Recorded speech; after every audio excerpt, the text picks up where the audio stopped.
the roll. Director Brown? Here. Director Connie? Yes. Director Ignacio? Here. Director Alvin Smith? Director Haschak? Here. Director Jackman? Here. And Chair Jurdy? Here. Okay. So at 1:31, the Mendocino Council of Governments is called to order. And we're going to immediately recess as the Regional Transportation Planning Agency and reconvene as the Policy Advisory Committee.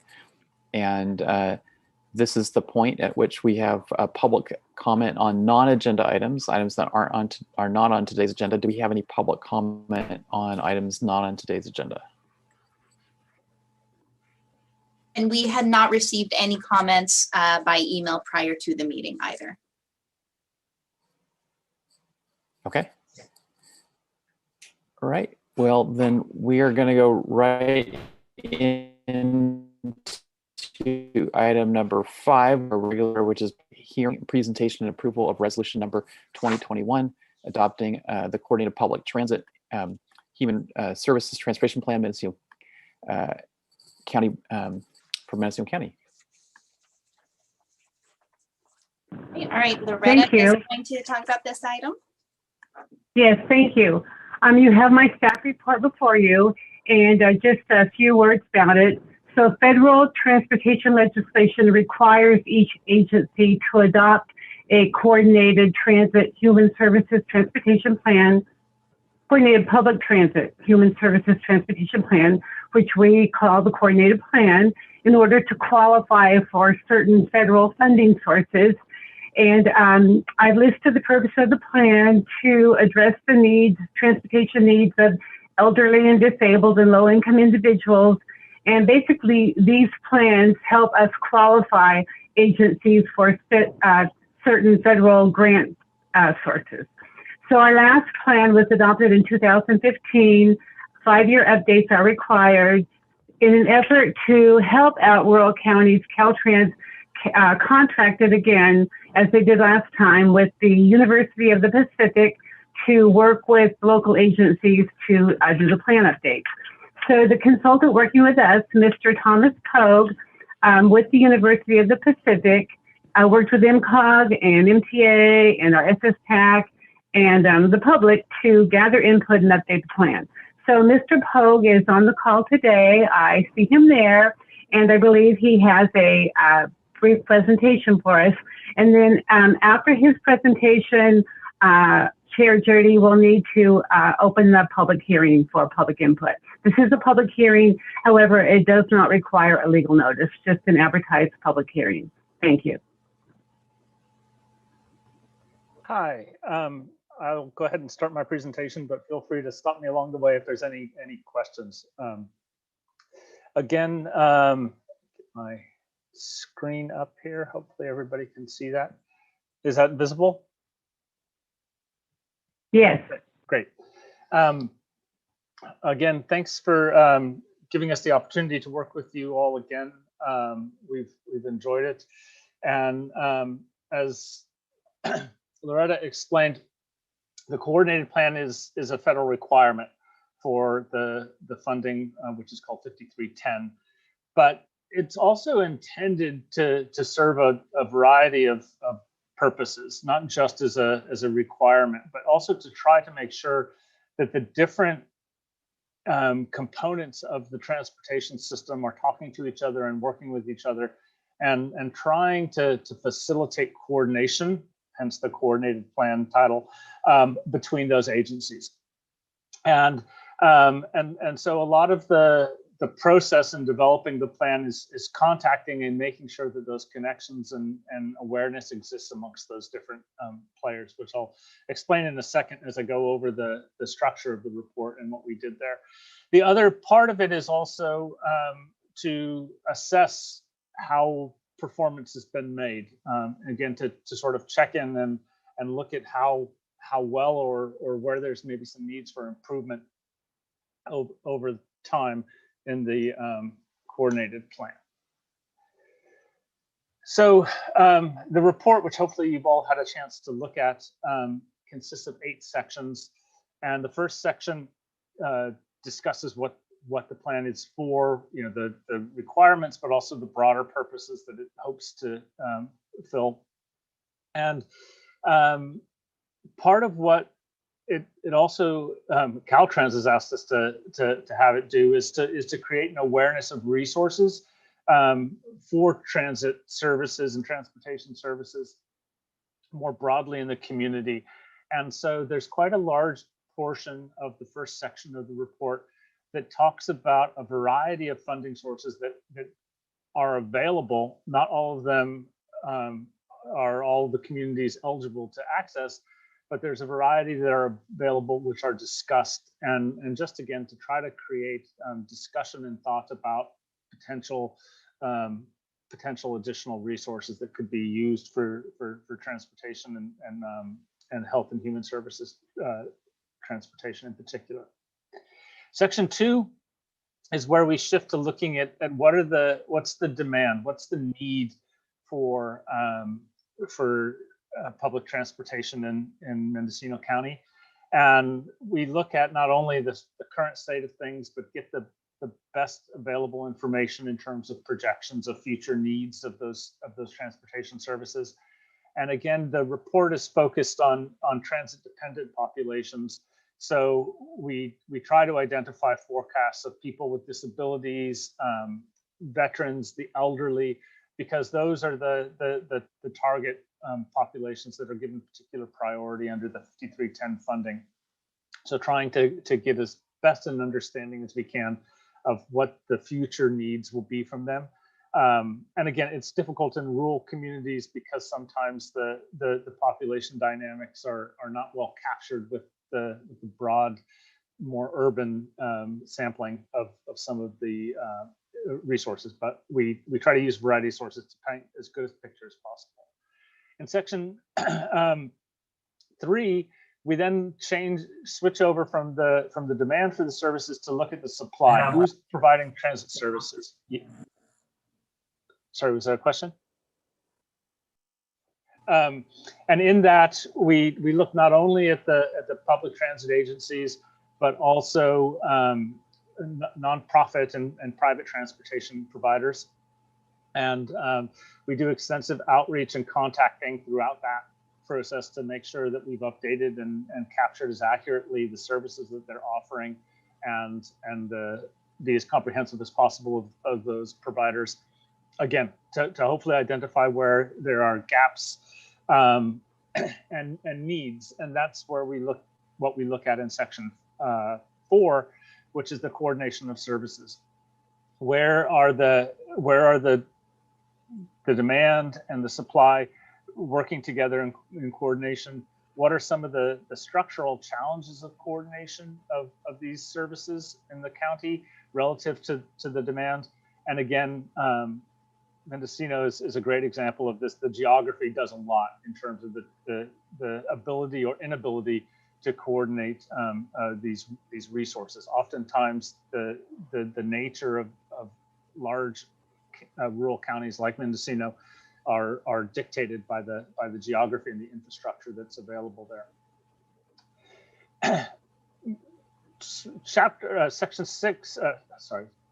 5 then is the assessment. It's where we see how progress has been made from 5 years ago when the last coordinated plan was done. And that's where we review progress with addressing coordination challenges, progress in addressing unmet needs and needs that were identified in the last coordinated plan, and also to see what's been done in terms of the strategies that were identified previously, to try to take a moment of reflection and see what's been done prior to shifting at what needs to get done next. And what needs to get done next is the focus of section 6, where we look at the gaps in unmet transportation needs. And a lot of this is built on our outreach component. And that outreach component consisted of, well, first off, because of COVID, we weren't allowed to hold any in-person meetings or do any in-person advertising of the plan. So we had to depend on online contacts and telephone calls and Zoom meetings. So what we did, as I mentioned briefly, besides contacting the service providers and stakeholder organizations directly, we held a meeting in November the 16th, which was a community outreach meeting, and discussed, what are the continuing needs, what are some new needs, what are some ideas of what the priority strategy should be going forward, and that gave us good direction. But again, we wanted to make sure that we captured as thoroughly as possible what is necessary in the community. And so we put together an online survey through SurveyMonkey, which ran from the 24th of November to the 18th of December. And I think we got nearly 20 responses to that. We're pretty comfortable, given the number of other respondents that we had in other communities with that number. Obviously, we would have liked to have had more, but without being able to do physical advertising of it, we thought that was a pretty reasonable contact on that, on this Section 6 component. And then we worked with Loretta and Nephili to take those needs and identify, based on the input that we had received, what should be the updated priority strategies. And I've got a list of those, which I'll go to in the next page and talk about them a little bit more. But those were then identified in Section 7. And finally, obviously, having worked on this update in 2020, COVID was not something that we could ignore, but it's also not something that the coordinated plan is designed to address in any way. And so what we identified in Section 8 was a list and discussion of the issues that were raised and were brought to our attention that COVID has brought to the community in terms of its transit services and transportation of people with transit-dependent people. The priority strategies, the majority of these were carried over and updated in terms of their language, but again, they don't change a lot structurally, but they're important to reflect on and take stock of in the communities. The first one being just keeping things running as they are, not losing the capacity that's been established is the priority strategy number one. The second one was to expand demand response services. Again, the rural nature of the area makes demand response a lot more efficient than fixed route, even though it is on a mile-to-mile basis more expensive. The strategy 3 was establishing a non-emergency medical transportation service and increasing paratransit services. Strategy 4 was expanding intercity services, particularly for Fort Bragg and between Fort Bragg and Ukiah. Strategy 5, as resources allow, expand weekend service. Strategy 6 was using a multi-organizational approach to solutions. And this is going back to the heart of what coordinated plans are trying to do in terms of bringing together different stakeholders in transit services and facilitating their activities to maximize the efficiency and use of the resources for everybody. And strategy 7 is an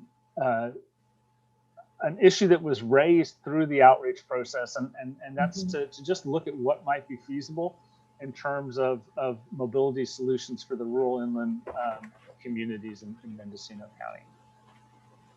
And that, briefly, is what we were up to. If you have any questions about what we did, I'd be glad to take them. I don't know if we have to stop there or what, but I'll hand it back over to you, Loretta. Loretta, before we go much further, it sounds like we should probably open the public hearing now at 1:45.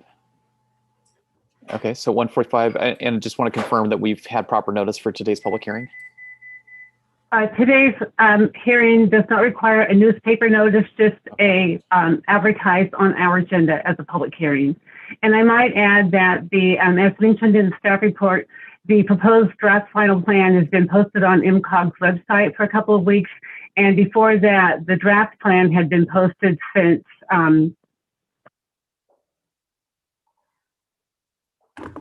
the draft plan had been posted since early March, and even before that, there was a more preliminary draft. So we've had the draft on the MCOG website for several months since the outreach happened in November.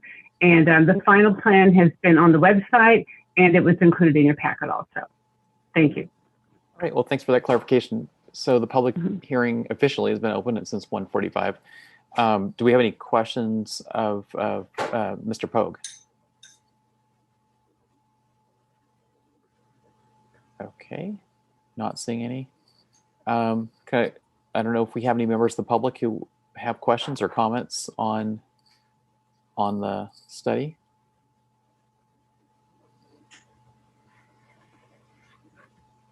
And we have not received any comments on this item outside of the meeting either. No Okay. email comments. All right, thanks. Okay, all right, well, if there are no questions or comments, I guess we can close the public hearing at 1:47. And would someone like to make a motion? Sure, Judy, I'll just note that we had a really good participation back in November with our TAC Social Services Advisory Council, and just really good participation. We had a nice extensive discussion on it, and staff reviewed the plan several times, and we feel like we got a lot of our comments in there. So. Okay, well, good to hear that. Thanks. Yeah. Chairman, this is Director Ignacio. I missed it. Did we get a supplement number to the resolution that we're doing today? If so, I'll make a motion. The number is the next number on the agenda. I show it at the bottom. It's going to be the first one of the calendar year, so 2021-01. I move that Mendocino Council of Governments adopt resolution number M2021-01, adopting the 2021 Coordinated Public Transit Human Resources Transportation Plan for Mendocino County. Second. Okay, we've got a motion and a second. Would you like to conduct the roll? Director Brown, Yes. Director Connie, Yes. Director Ignacio, Yes. Alvin Smith, Yes. Hascheck, Yes. Jackman, Yes. Jurdy. Yes. All right, well, thank you. Thank you. Great work. Okay, well, that takes us to the virtual tour of the City of Ukiah's transportation projects. See, Yes, so I'll Councilman just Erickson quickly say, this typically before the pandemic, we would have taken the board out on an MTA bus to see some part of the projects and issues in some part of the county that they may not otherwise see. And so I think one of the board members a couple months ago suggested that we do that virtually. And so Ukiah City staff has put together a really nice presentation. And so I will turn it over to Tim Erickson and to share with us what's happening in the city of Ukiah. Okay, we're going to share our screen here. See how smoothly this goes.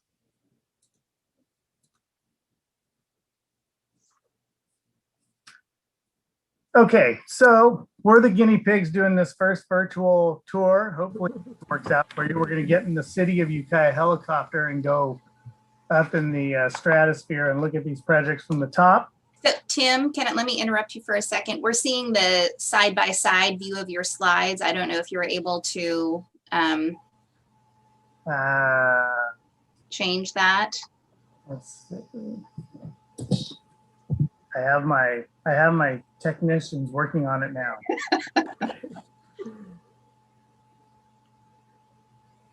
Let's see.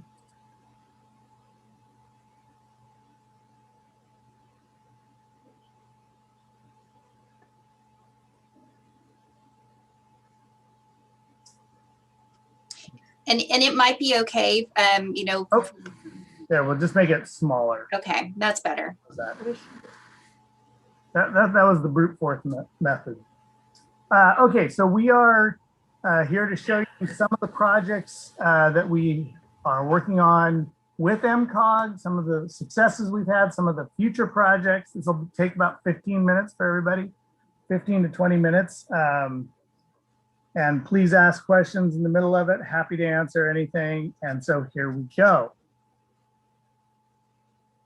The two that we have are in the middle of construction are the Rail Trail Phase 2 and the Downtown Streetscape. We'll do a little overview of those.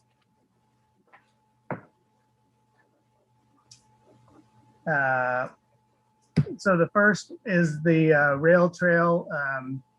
It's important to know that we've done Rail Trail Phase 1 through 3.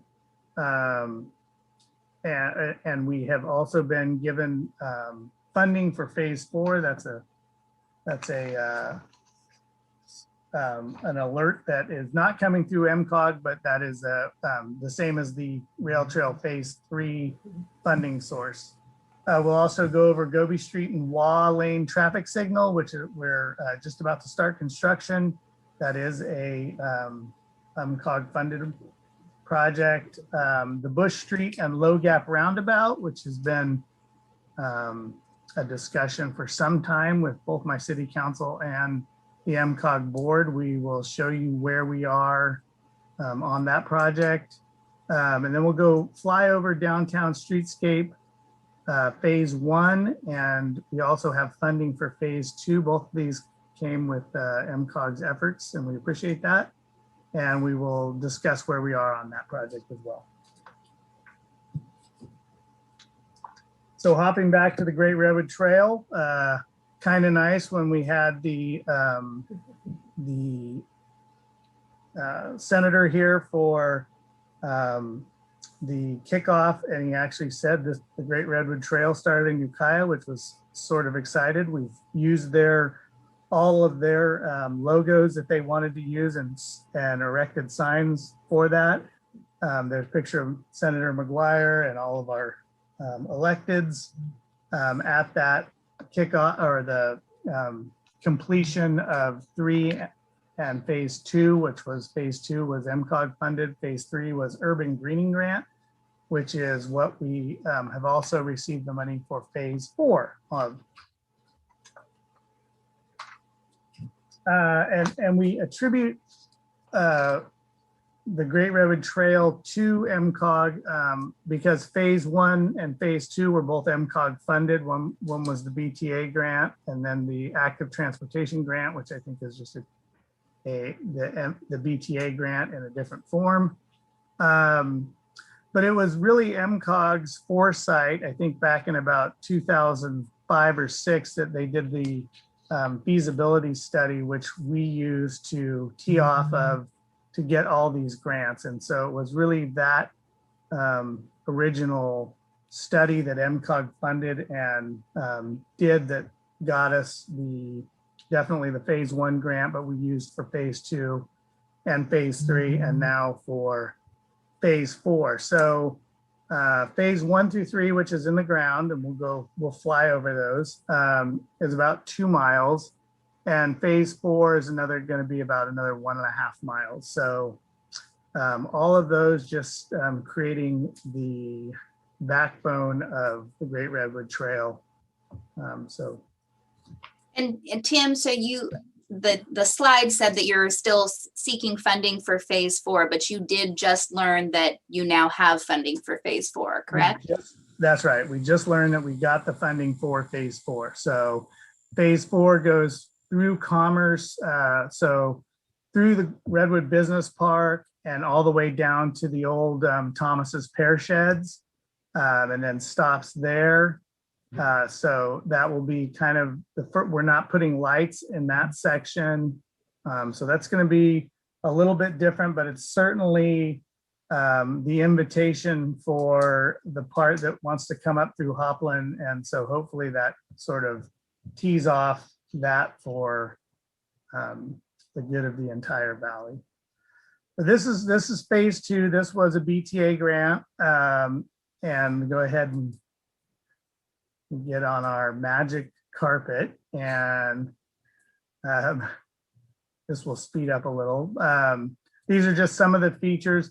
I think one of the things that, as you look at this, when we talk about rail trails and, the hobo highways and all those things that people were kind of, including my parents, were both doubters of this project.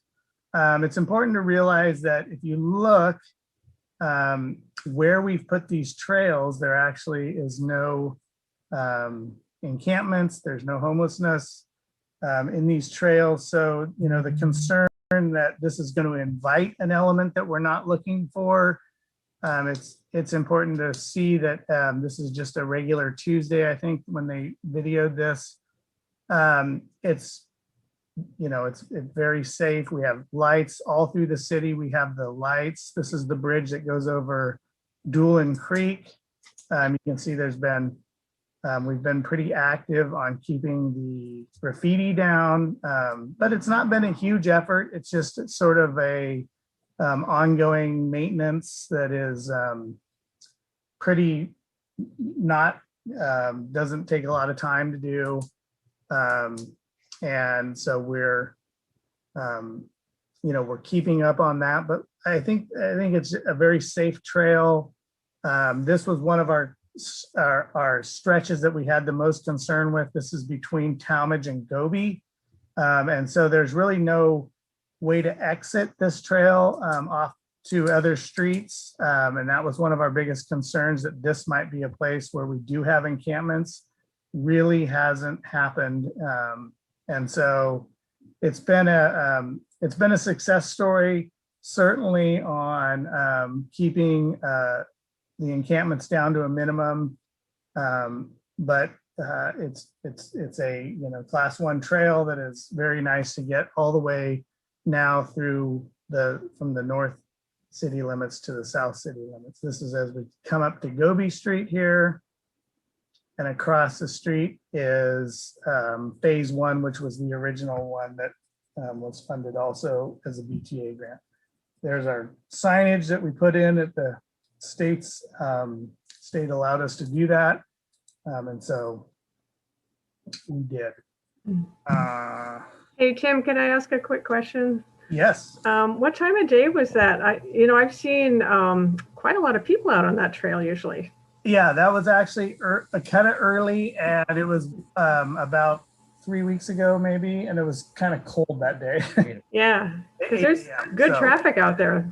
Yeah, usually there's a lot more traffic. We did that in the morning. Then this is phase 3, and this is from the north part of phase 1, so from Clara Avenue. This was not MCOG funded, but like I said, as part of the master plan and the feasibility study that MCOG did, we got this grant. This is the urban greening grant, which we also have for phase 4 going south. It's kind of funny, the difference a little bit. You can see the difference between the urban greening grant folks and the Caltrans folks. The Caltrans trail, as you know, was very linear and had all the things that was required by Caltrans. The urban greening grant is a little different, so go ahead and play on that. Fly over this one as well. This one's a little more scenic because we can't have a lot more curvatures, and on this one you get a lot of credit for extra features like our bioswales. There's one that we did. There's signs of different plantings that we did. This is going over Gibson Creek here. Ore Creek here. Yeah, Ore Creek. So this bridge was part of it. this is all done with the city helicopter that I talked about. It was tricky to fly in here to these areas, but as you can see, one of the things that this grant gave us is that pedestrian bridge. You could see the rail bridge that caught on fire about 1.5 years ago, and people were still trying to walk across that.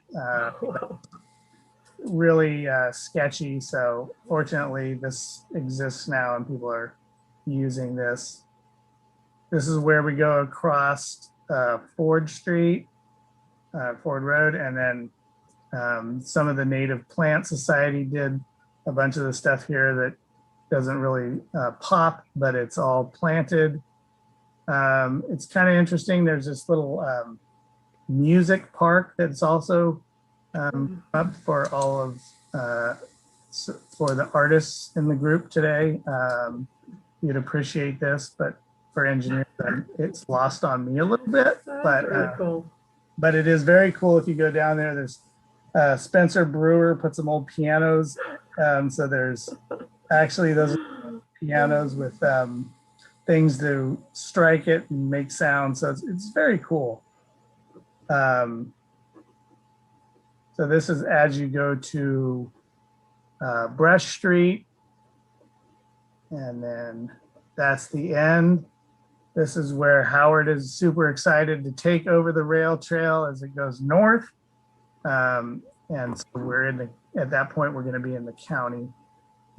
So, we're really excited about, this is just a higher elevation look coming back. And so there it is. Like I said, this was kind of a little more fun than phase 2 because it's got all the curves and all the different features. So it was very rewarding. There's the burned up piece of rail bridge.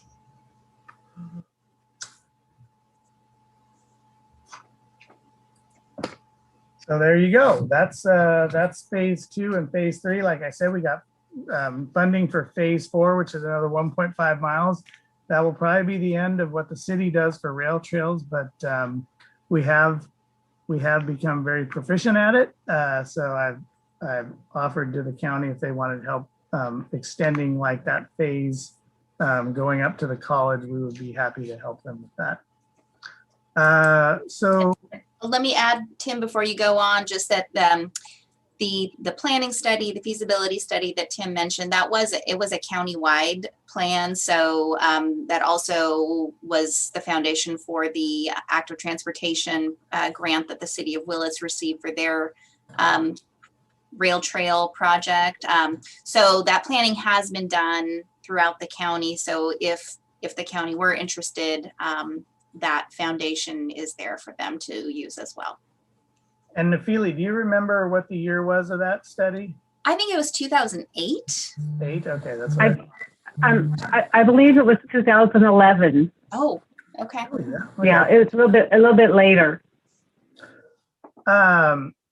So so those are projects we've done. We'll show you a couple that are in construction, but one of the projects, Bush Street and Low Gap Roundabout, this has been the source of a lot of humor in the community, not for me, but for others. And it's something that if anybody has ever taken their kid to the high school or Frank Zeke or Pomalita or work at the county, getting through this intersection on a non-COVID day is rough. And so we're proposing a roundabout here. That roundabout that we're proposing now is a little different, and we've seek some changes with MCOG staff and the CTC to do more of a design effort and less of a concrete structure. So it'll be more of a striping effort. Of course, the curves will have to, the curb lines will change a bit, but as far as things in the middle of the road, we're looking at a lot less for that. So here's that intersection. This is not a COVID, or this is definitely a COVID look, not what it looks like in the morning. Because if anybody, like I said, has been there in the morning, it is a nightmare. So it certainly needs a treatment, and we think this roundabout is the right treatment. So that's ongoing. The Gobi Street and Wall Lane traffic signal, that is just about to push forward. We awarded that contract to Team Gelati, and that is about to take off. Oh, If you know this intersection, this is also something fun that's fun to deal with about 5 p.m. It's quite a mess. So this traffic signal will upgrade the ADA ramps in this area. I think we repaved that section of the street. Gobi has its other challenges with pavement, but this will be all new and a new traffic signal in that location. So just thought we'd take the helicopter up and check that out as well. So our big project, if many of you know, and this was heavily, MCOG has really been, staff has really been supportive of our project. We've had several different financial contributions throughout the history of this project. I think we got our first one in like 2009. That was the feasibility study, and then we've added different MCOG funding sources to this project. And go ahead. And this is the part that goes from Mill to Henry Street. You can see on the right side, we have the curb lines in, and that's the east side of the road. The west side, we've demoed most of it. And now they're starting to put the curb lines in. There's Seminary, that's City Hall, the B of A building there. But here's a good area where you can see the difference between what it's going to look like on the right side and what it's going to look like, and how the left side was. That's all been torn out by now. And you can't see it in these pictures, but the street lights are now in on the west side. It shows you kind of the before and after. There's in front of the courthouse. This is Perkins Street. That's in front of the courthouse there. All that's new sidewalk. And in those big areas that it looks like the soil is in, those are areas where they'll be planting, but it's also a place where stormwater will go for stormwater quality effects. And this is Henry. This is where it ends. And we'll talk about phase 2, which is going to start right there. But this is going back the other direction in our helicopter. So you can see those, the look of those. You can see there's been a lot of, like, we have 3 different, when we were taking these photos, I think we had 4 different contractors out there. There's the brick bands that they're putting in. This is going back the other way. We have all of our signals on flash right now, which is working very well. I think people are overconfident in how well they're working. They're saying, why don't we just put stop signs in? But as we all know, the traffic conditions with COVID have been way less than they will be in the regular world when we come back to the regular world. So we are anticipating that the traffic patterns will the signals will be required. So people have asked me, why don't we just leave them on flash? There's one of our inspectors. He's giving us the clearance on the right side there to make sure that we're safe as we fly down this fantastic road. It's kind of interesting here on the left side is the Maple, and they said they're their lunchtime crowd had never been bigger than people wanted to sit there and watch the construction go on. So kind of a success story about the outdoor dining experience. Even with jackhammers going, people were kind of into it. So Can I butt in for just a second? yeah, please. I just wanted to tell you a funny story about your new street lamps. Supervisor Mulhern was so excited about them, she pulled over and took a picture, which she posted on social media. And she said, "Aren't they beautiful?" And the first several respondents all thought she was talking about the clouds and said, "Yes, what a gorgeous day."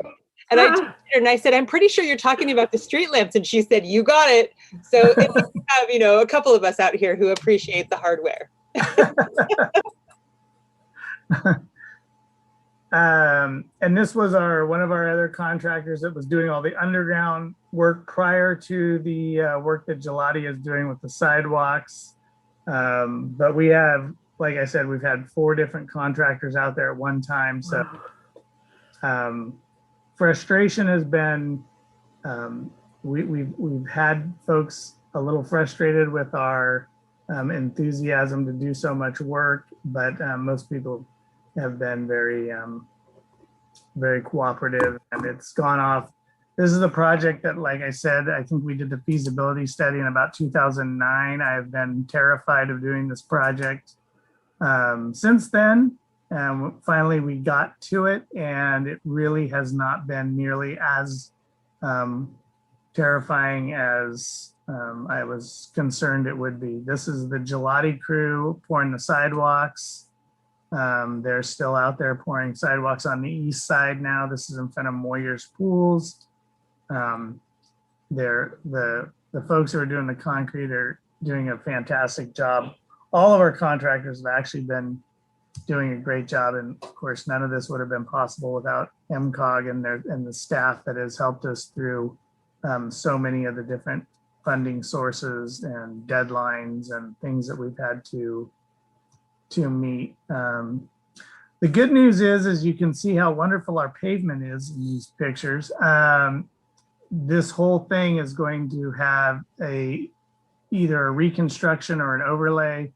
All this pavement will be gone. And so the final thing, which will probably happen around July, will be a all new pavement. We've actually used our Measure Y money to extend that pavement limits both to Main Street and to School Street on all the side streets, because we just really, all of our streets were in bad condition around here. So we took a change order to the city council to extend the pavement limits.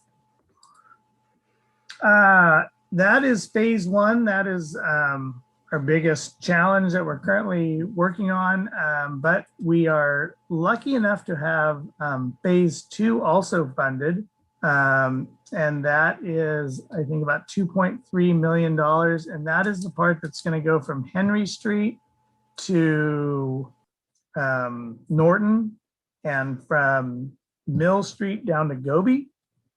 I really can't remember how these were broken up into those 2 phases, but they were, and we are in design currently with that. Surveys have already been done.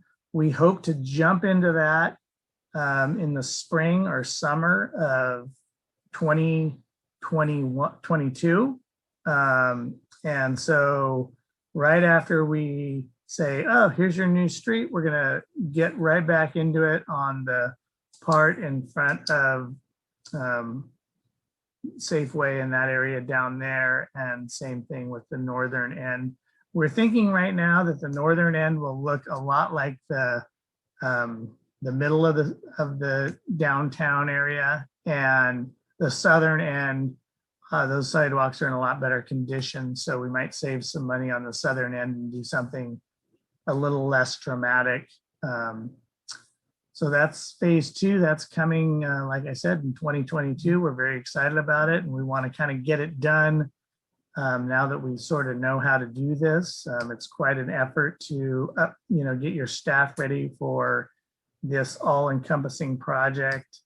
We would have been able to do it without MCOG staff helping us. And I think that might be the end of the presentation. Well, Tim, I'll say, I think that the project so far is really looking great. And even though it's still kind of a mess because it's under construction, you can really get a feel of what it's going to look like. And it has a much more, cohesive downtown feel to it. And I also love the new streetlights. Could you just kind of explain the difference in the original street layout compared to the finished product? Yeah, so the original, this is the problem that all these small towns have when they had a freeway running through them or a highway running through them is the original was 2 lanes each direction, super wide from curb to curb, very non-pedestrian friendly. And so that was what existed. And then, we lived with that since 68 till now. And it was just always, the thing that about the existing highway or existing State Street, it was kind of, we had our downtown on one side of that street, and there was kind of no man's land to get across the street. You couldn't even envision the downtown being on both sides of that. It just was so easy to think when you're on the west side, you're fine. On the east side, you got to get across State Street. And that's kind of what brought about the idea of the streetscape. So it went from 4 lanes of traffic with 2 parking lanes. So, you were nearly 60 feet of area had to negotiate as a pedestrian. Now we're down to about, 36 feet of area that you'd have to walk across. And so now we have a lane in each direction with a center turn lane. The studies we have done with traffic engineering, and I've explained this to a lot of folks that, these original studies that we did were done not to sell this product, but to analyze it. And basically the fact that, it's the left turns that really gum up these kind of movements. And so if you take the left turns out of that equation, all of a sudden the traffic moves much more efficient.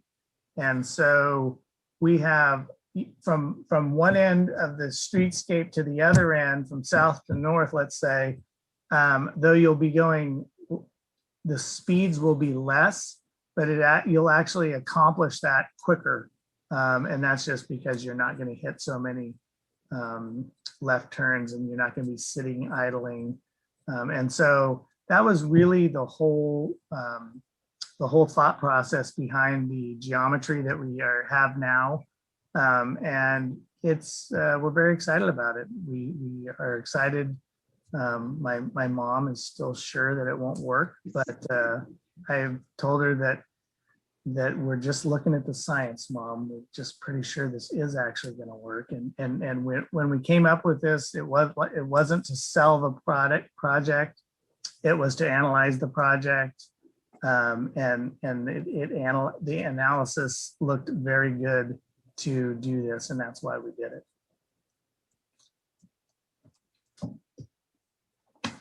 Okay, thanks, Tim. Do we have any questions for Tim or comments about the project?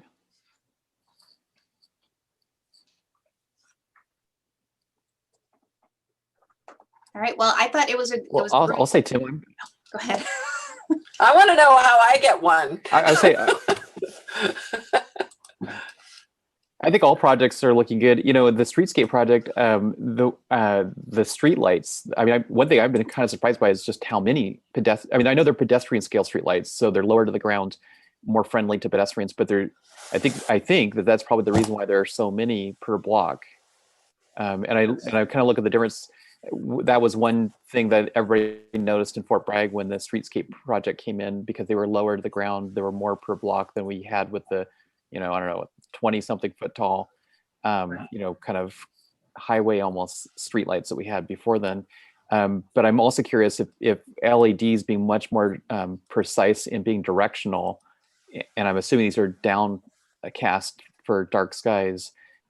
I'm wondering if that had anything to do with why it seems like there's even more streetlights in Ukiah per block than there are in Fort Bragg.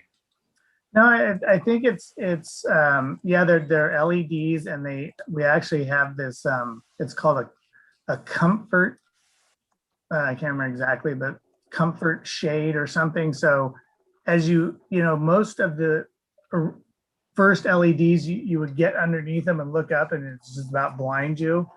This has sort of, you know, LEDs have just come a long way and they continue to get better and better. This has sort of a mute sort of screen that you can look right at it and it doesn't, you know, blind you.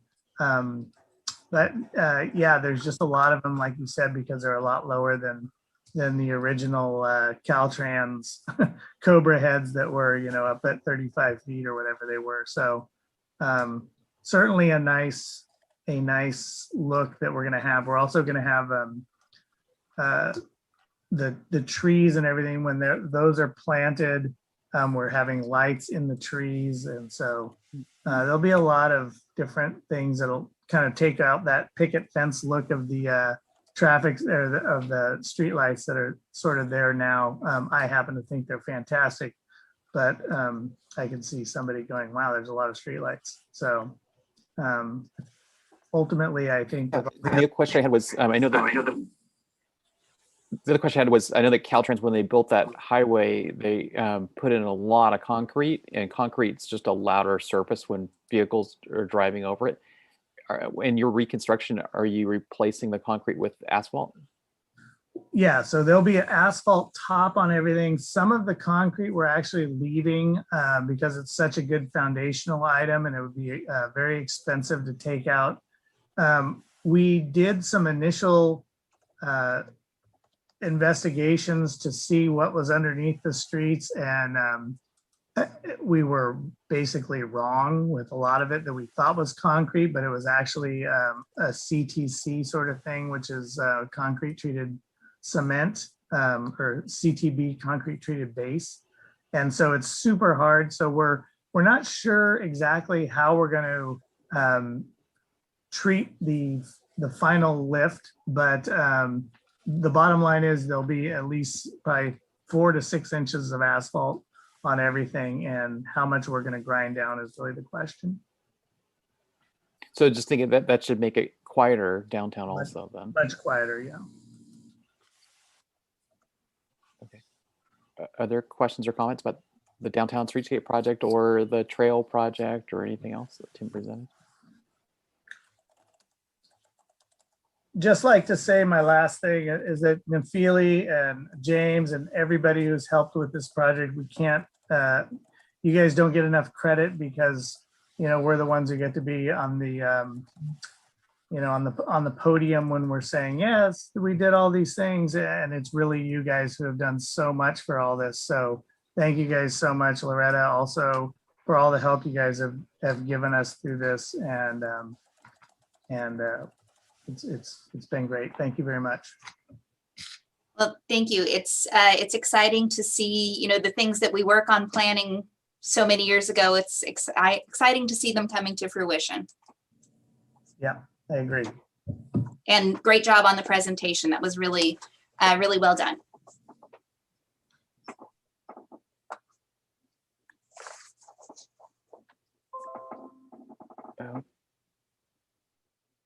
Okay, all right. Well, thanks, Tim. And let's see, that takes us to, where does that take us in our next agenda item? Budget, are you ready for me? Sure, go ahead. Right. Well, Tim's was a lot more fun than mine, but I'm bringing up my screen share.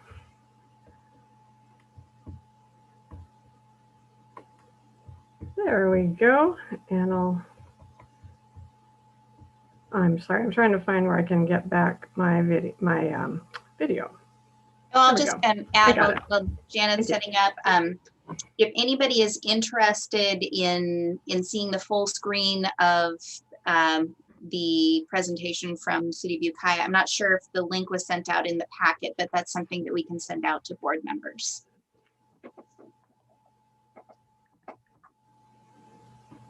Okay. Well, thank you for the time today. I know we have a really full agenda, so I'm going to try to speed through some of these slides. We sent them out ahead today, so you can make a few notes or whatever, however you want to use those, so we can always come back to some of the slides if there are questions. But I'd just like to give a visual overview, better understand the budget, put those numbers in context. Maybe you don't have to drill down into quite so many numbers there. So just a quick comment on this photo. Every year I like to choose a transportation photo I've taken somewhere in Mendocino County. And in April, I was fortunate to go on a guided hike up to the conservation land south of Willits, just on the other side of the highway from Golden Rule as part of Ridgewood Ranch. They have these fabulous conservation properties up there. So that's a view of 101 down there. If you ever get a chance to go, take it as a real treat. And the railroad passes through a corner of that. And here's just a look at last year versus this year. Is looking a lot better now. You have my written report in the agenda packet detailing the budget steps taken to date and the main issues emerging. We've come a really long way from just a year ago when we had so many uncertainties. So we have, can you hear me all right, by the way? Because I have some papers on my computer here. Are we good?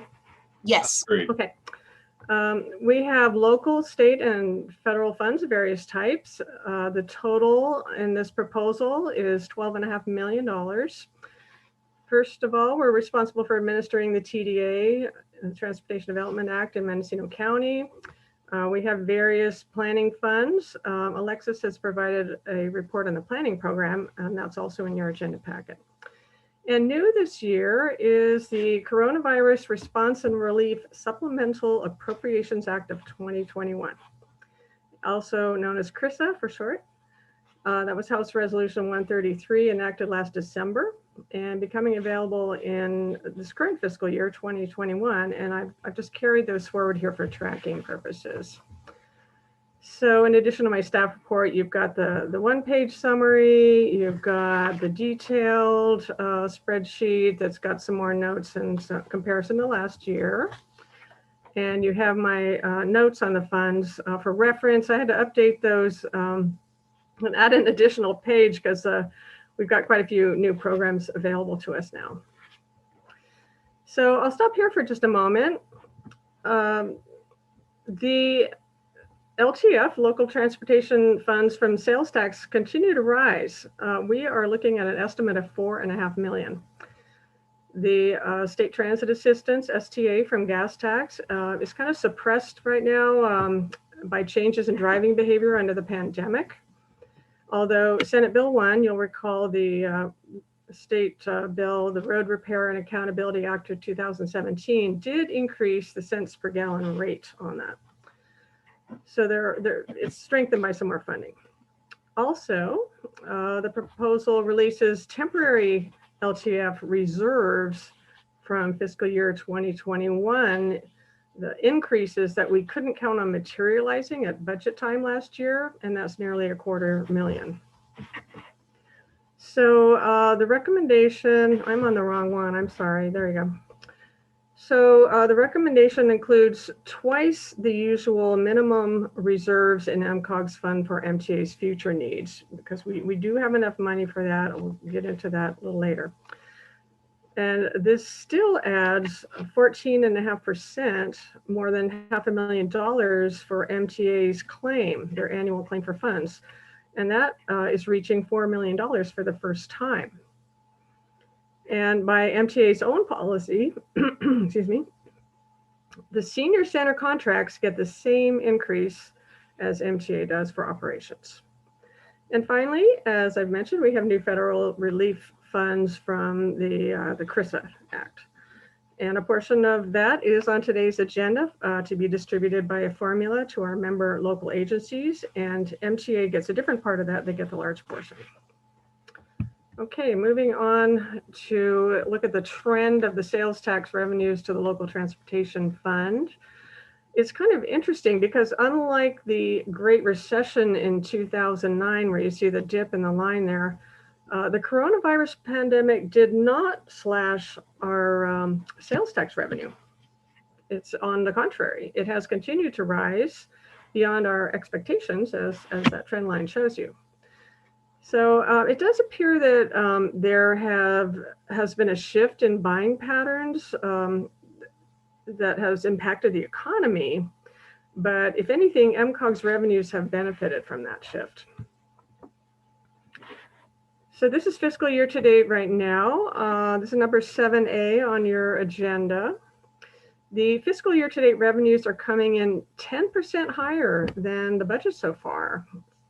You can see that, I'm not sure if you can see by mouse, but we've got over $400,000 we're ahead of the budget. They'll probably drop some, it'll come down a bit by fiscal year end, but it does bear out the county auditor's prediction of a surplus there. That last line in the bottom will probably get at least 5% over our budget.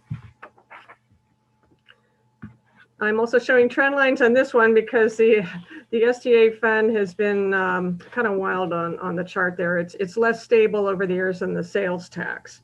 But the green line, the trend shows that the gas tax revenues have been dropping a bit recently. That's a reflection of the pandemic's impact on driving behavior, as I mentioned. And but it is starting to tip up a little and starting to return to a more stable position that was brought by SB1. However, MCOG's fund balance is fully depleted now. We've used up those funds to make MTA's claims whole while the funds were dropping. And so we'll need to watch this carefully. So this coming budget year, MTA is claiming all available STA funds, mostly for operations, and $200,000 of it for capital of the estimated $655,000. And this is the final step in determining the available revenues from LTF, and that is to set the reserve balance. So it's the 3-year window I'm always talking about. We wait for an audited closed year to determine any surplus. And right now in the current year, we're preparing the budget and setting that reserve balance. And then in the next year's budget that we're working on, we are, any surplus that may come through goes into that budget. So what's different this time around is that instead of calculating 5% of the county auditor's revenue estimate as that minimum reserve balance, the proposal doubles that to 10%, and that's about $450,000, taking advantage of last year's temporary reserves that weren't allocated, and that provides some more money in the budget there. So we are proposing reserving that higher amount. So just $18,000 is released for allocation into the budget this year. Moving on to the allocations now. These are the established priorities that we always have under TDA: administration off the top, the bike and ped, the planning program, and transit, getting most of the funding. The total proposal for all of this, hold on. I'm not just talking about LTF. I was looking at the start of this slide presentation, 12.5 million in all revenues, and we have allocations proposed at 10.2 million, but that's everything, not just this LTF here. Okay, and just a quick look at how LTF's looking for allocations. The new proposal, as you can see, is a taller bar there on the right hand. These are based on budgets, not actuals. But the main point here is that MCOG agency programs, that's our admin bike and ped planning program, those are at the base of the chart in the colors there, and they've remained fairly level. And MTA, those tall purple bars, we're about flat the last couple of years, but now proposed to receive the estimated increases that we're seeing for sales tax. And administration, these next slides I'm showing you just show the 3-year breakdown of the 4 major allocation priorities. Administration is 7B on your agenda. Here you can see our costs, while rising slightly for admin with the built-in contract increases, have been trending down as a percentage of LTF revenue. So we've got just an increase of about 1% there this coming year. And as a percentage of the budget, it's that last line on the chart, it's trending downwards. And looking at planning, we have that 7C on your agenda. This year, the Technical Advisory Committee that recommends on this has a proposal with a decrease of new funds. So that first line across the top, you see they're dropping back down to 2019/20 levels. So that's staying pretty constant. This is just a quick snapshot of what is proposed in this year's planning program with the work elements using both local and state funds. We usually see a substantial increase when multi-year projects are carried over. We don't have those carryover numbers yet, so it's just under 600,000 here. Usually it's typically over $1 million after the carryover is factored in. So we have several funding sources in there. We'll go to Lexi to hear more about the planning program. I'd like to breeze through the rest of the slides and then turn it over. So continuing on, this brings us to the transit allocation, and that's 7D on your agenda. The Transit Productivity Committee recommends on the transit claim. They met April 26th, just as this agenda packet was going out. And I think we had 3 members of that group here today. So during discussion, if you have anything to say, you're welcome to. I did not get to report out of that committee in the packet staff report. So I'll let you know now that the Transit Productivity Committee recommended a finding that there are no unmet transit needs that are reasonable to meet for 2021-22. And that finding is to be made in June as part of budget adoption. And we will also be asking the SSTAC, that's the Social Services Transportation Advisory Council, for their recommendation on that as well. And hope to meet in May for that. So the TPC also made some other recommendations, which I'll report out a little later. And finally, the TPC found MTA's transit claim to be reasonable as presented, and there's a copy of that in your packet. And interesting, this year we're seeing 90%, that lower right of the budget of the LTF funds are going to transit this time. It's usually somewhere over 80. And just a quick overview of the SB1 state funds. A note that we very often have these planning grants in our program. This year, staff has applied. In fact, MCA and MCOG have both applied for planning grants under the Sustainable Communities Caltrans program that's competitive. So we don't know yet if we have those funds.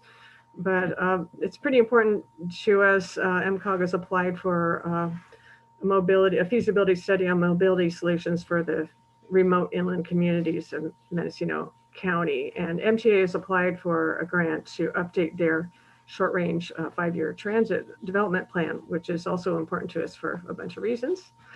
And of course, the ATP, ours is going to the Covelo Trail, and there's a lot of call to get more money into that program. It's the main bike and ped program that state offers.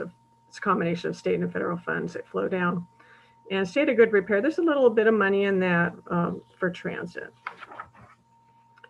And so that brings us to the last step of the budget, the federal dollars. As I mentioned in the highlights, the CARES and CRISA programs are still flowing down in 2021. Actually, the CRISA funds don't have a formal expiration date, so that means they'll probably be available for quite a while. So MCOG has approved the 5311 portions by a resolution today. I think today on consent we have that approval for the annual apportionment. And MTA claims those 5311 CARES funds directly from Caltrans. And there is also some money flowing down through this CRISA program. They flow to MCOG through the STIP and the Surface Transportation Block Grant Program. So some of it is coming down, about 400,000, and that actually is on your agenda today to look at a distribution formula recommended by the TAC. So about 1.2 million flowing through the STIP and 423,875 exactly for the STBG. So those are the federal funds. And just quickly, this is the trajectory of the Surface Transportation Block Grant Program. It used to be called RSDP.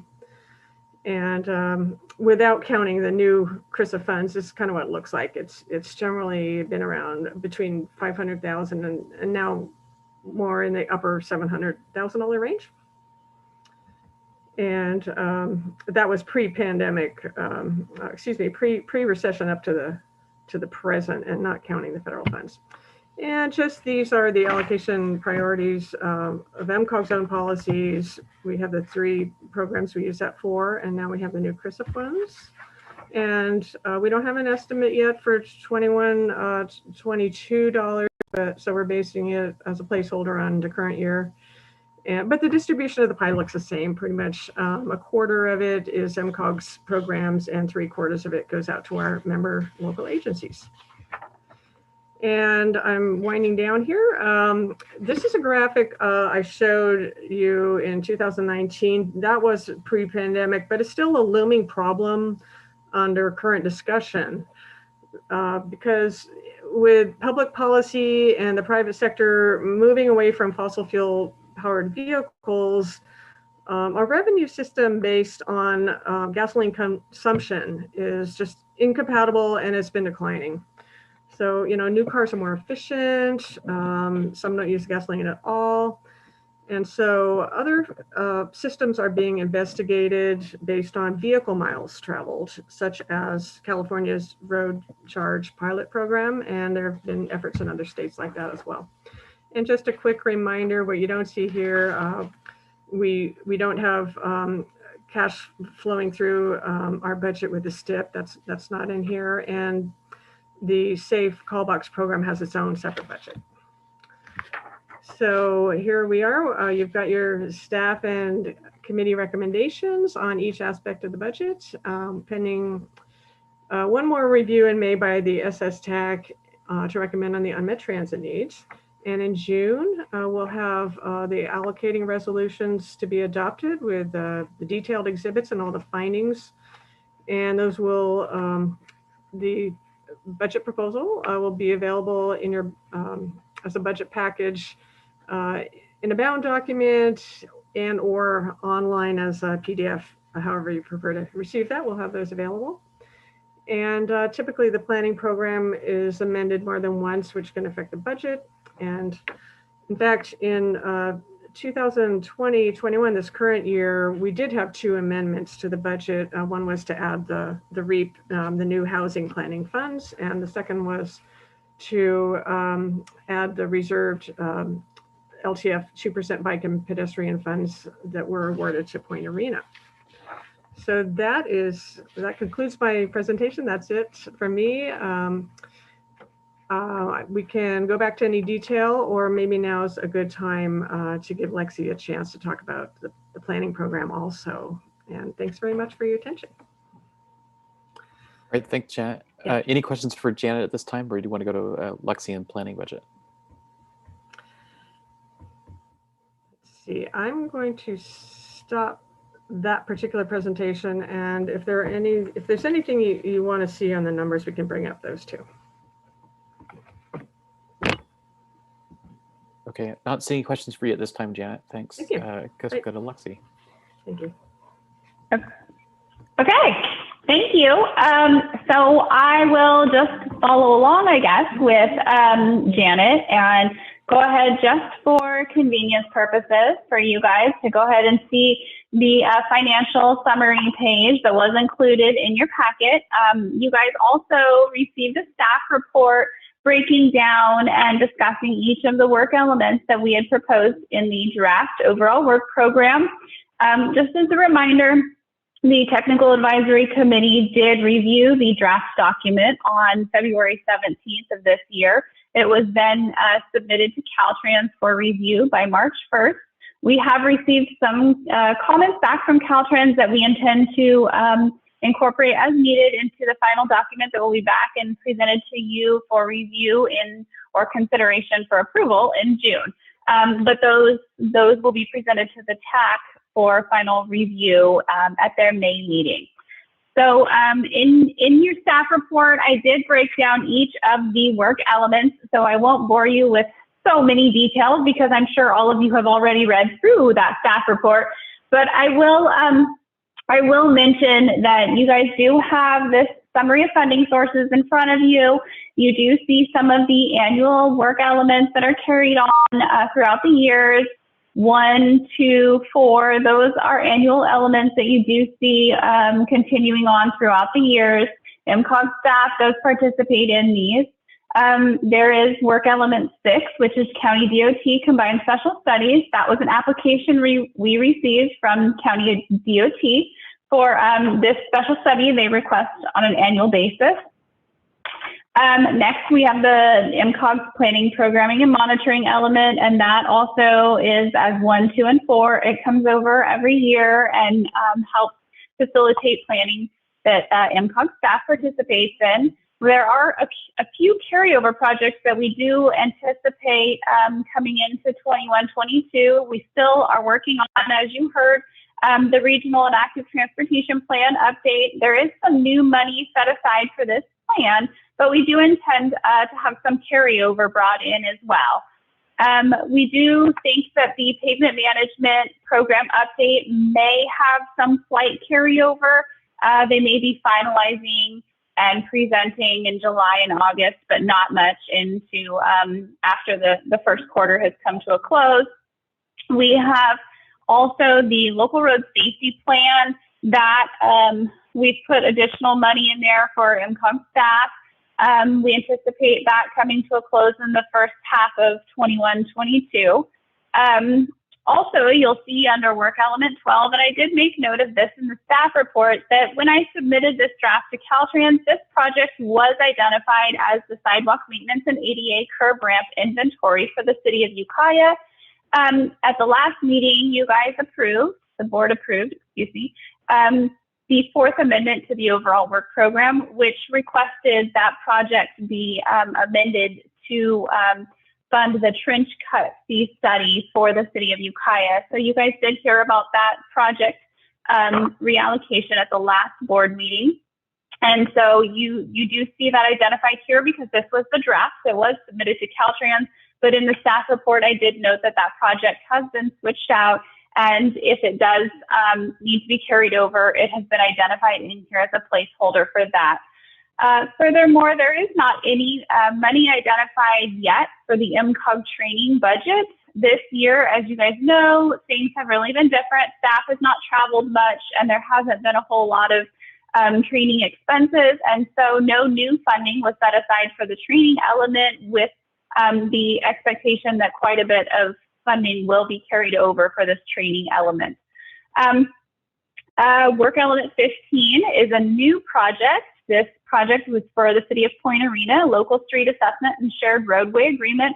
This project application was submitted and reviewed by the Technical Advisory Committee and was funded for $53,750. This has a small share for city staff and then the consultant. And 16, 18, and 20 are, again, annual elements that come in every year that help with planning staff and facilitating planning duties. And then Project Reserve has $25,000 set aside for a placeholder at this point. As you heard Janet mention, MCOG staff did apply for a Sustainable Communities grant. This will play a part in allocating some local match. That is a requirement of those grants if that grant is awarded. So when we hear whether or not we've received that grant award, we will have that money set aside. So that brings us to the local, state, and federal totals at the bottom. So far, you see a total work program of $581,400 $581,480, with very small amounts of carryover here, identified $33,779. By the time the final is presented to you, we do expect some small amounts of RPA identified for carryover, and by the first amendment in August or September, I will have the actual carryover identified for the overall work program. So I'm happy to answer any questions. This is just the draft, and it is just for informational only, but this is a great opportunity for any questions. Well, I'll start it up, Lexi. So I have a question. A number of committee members have asked me about fast charging electric car charging stations, and MCOG, through some planning grants that I think Janet acquired and managed, did a good job planning where car charging stations should be located throughout the county. And I, in my impression, not being an electric car driver, it looks like there's a decent number of car chargers around the county now. But I've recently been hearing from community members who are concerned that they're not seeing enough fast car charging stations. And my reply to that is, well, I don't remember the details, but it's like 6 times as expensive for a fast charger than a level 2. And so that's why the focus was just to get some kind of car charging out there. But again, the response I keep getting is that we need to be proactively planning for fast car charging stations, so that if someone's traveling through Mendocino County, they can charge within an hour, like they can if they go to a Tesla charger, which is only available to Tesla drivers. And so what I'm curious is there some money in our planning projects that have been scoped to some extent that we could direct to identify a comprehensive one-stop map of all the chargers in the county, whether they're fast charger or regular speed, and where the charging stations are proposed or planned, funded, but not maybe installed yet? Because I mean, even at some clean power meetings, I hear about car charging stations being installed in Mendocino County through a CPUC grant that the Sonoma Clean Power acquired. So I know lots of different groups are installing car charging stations, but I think it's maybe a little bit confusing to the public, certainly to myself, as to which ones are out there, which ones are funded but not yet installed. And again, where are the fast car charging stations either installed or planned?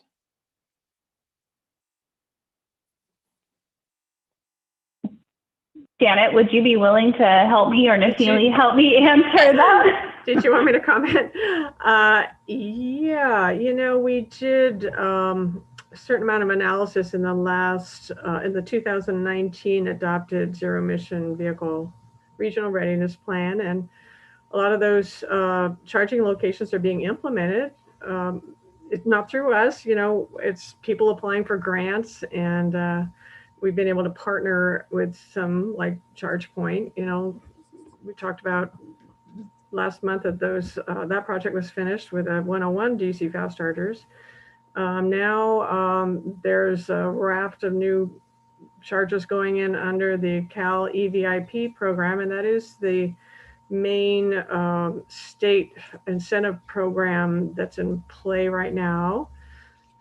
So that's the California Energy Commission. So between the Air Board and the Energy Commission, there's a lot of money, and it's flowing through their programs.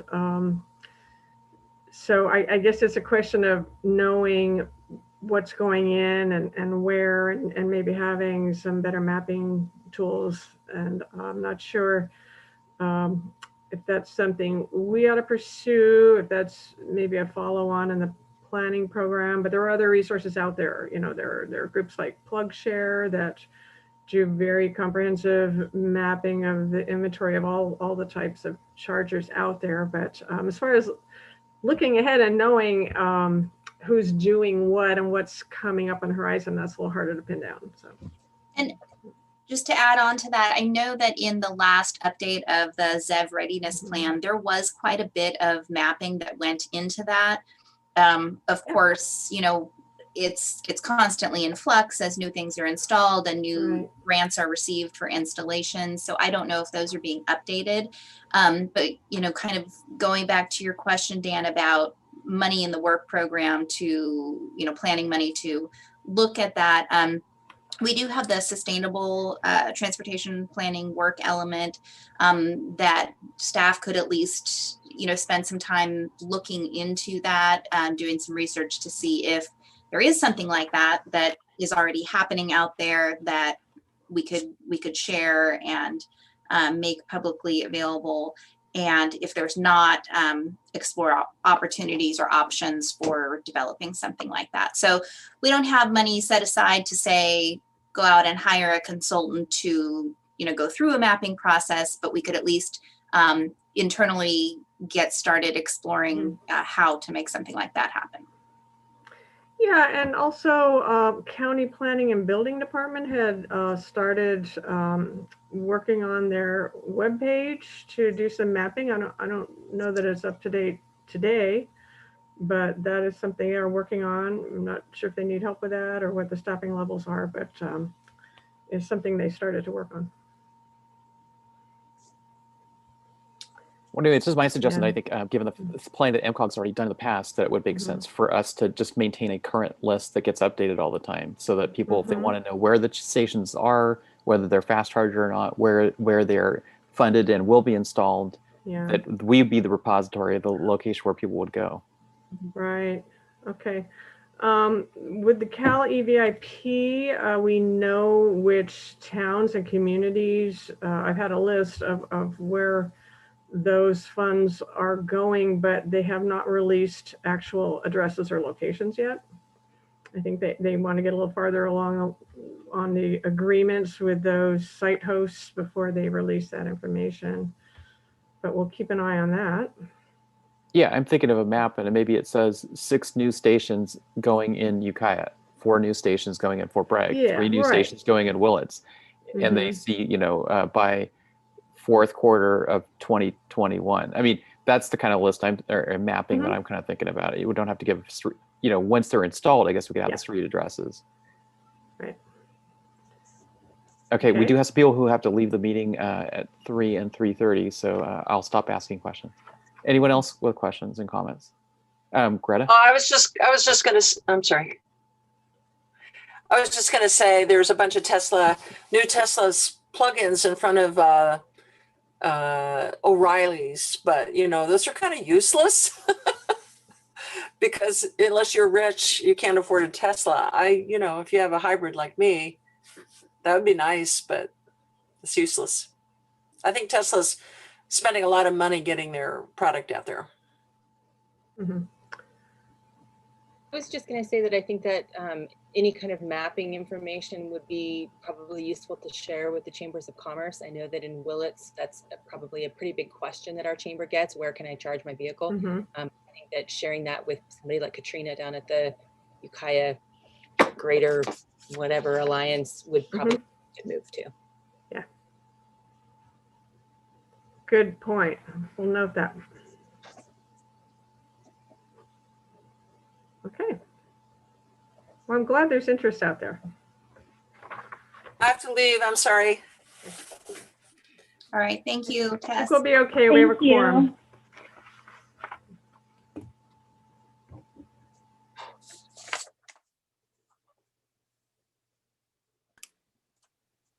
Okay, so this was a presentation, or I guess we'll vote in June? Yes. There's no action today. Yes, you're correct. Thank you.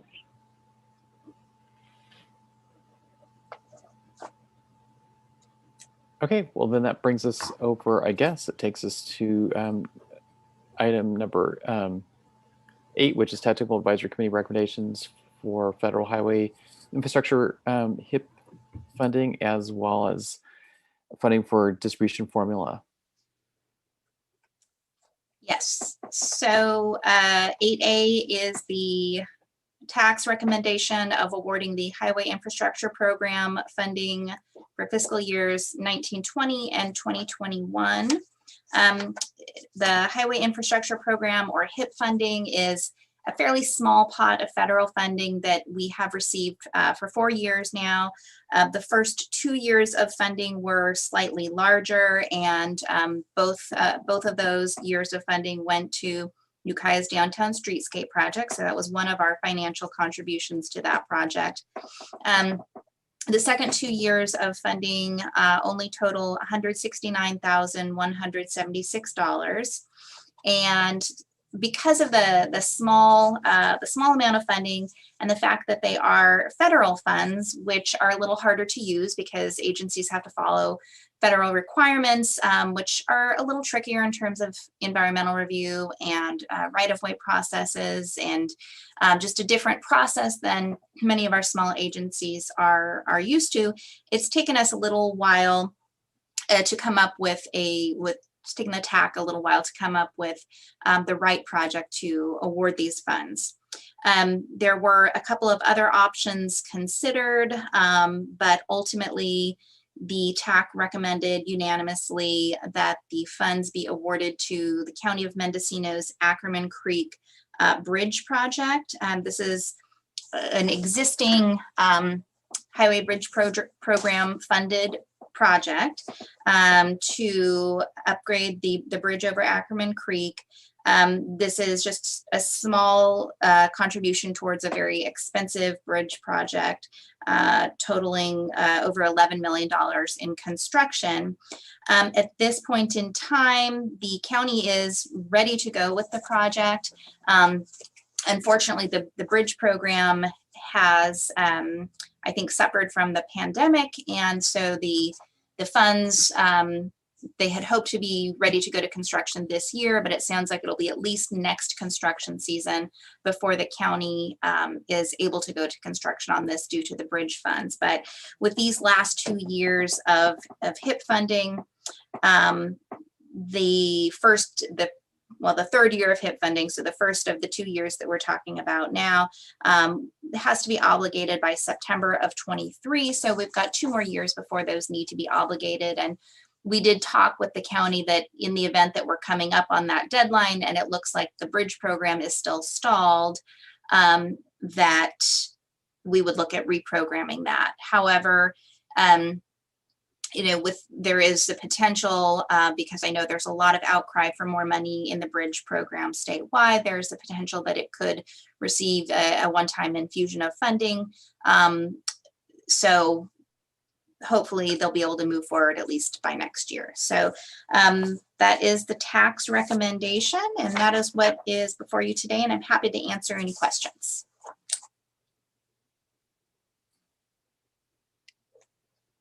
Okay, Nafili explained it so well, there seems to be no questions. Everybody's tired. It's been a long meeting. Does that require a motion to approve that action? Yes, it does require a motion. I'll make that motion. I'll second. Okay, motion second. Do we have any public comment on this item? Apparently not. Okay, can we have a roll call? Director Brown, Yes. Connie, Yes. Ignacio, Alvin Smith. Yes. Oh, she's gone. Okay. Haschak, Yes. Jackman, Yes. Journey. Yes. All right. Well, then that takes us to 3B, or 8B, I'm sorry. Great, thank you. All right. Let's see. James is going to talk about this next item. Good afternoon. I just want to turn my camera on, and apparently it's broken, so you all have been saved from that one. So the Coronavirus Response and Relief Supplemental Appropriations Act of 2021, also known as CRISA, was passed in December, which Janet mentioned during her presentation. There was $911 million that was apportioned to California. The CTC chose to split that up. 60% of it's going to the state, 40% to the regions. And then CTC staff worked with with the agencies and Caltrans to come up with a distribution formula to the regions. Ultimately, they settled on a 50-50 split between the STIP program and the STBG, which they are also calling the CRISA program, so as not to confuse it with normal STBG funds.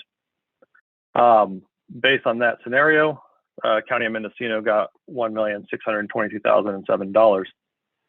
And so 1 million, almost 1.2 went through the STIP, which includes 59,907 of PPM funds, and then 423,875 is coming through the STBG funds.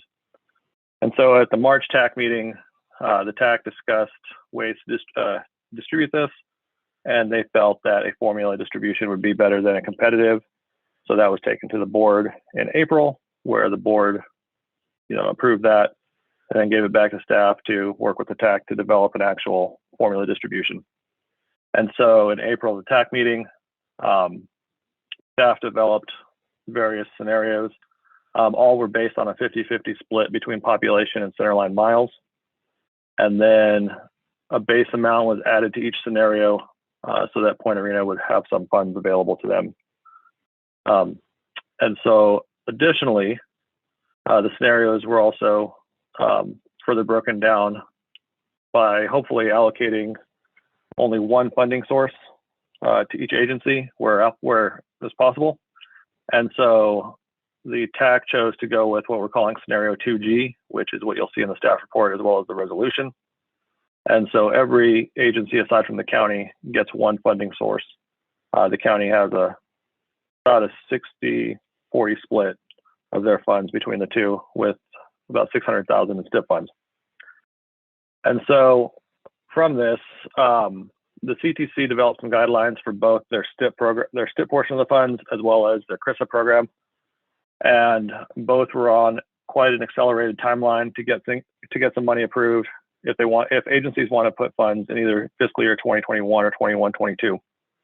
And so for the STIP program, project lists were due to the CTC by April 23rd, so that they could get noticed in May and then approved in the June meeting.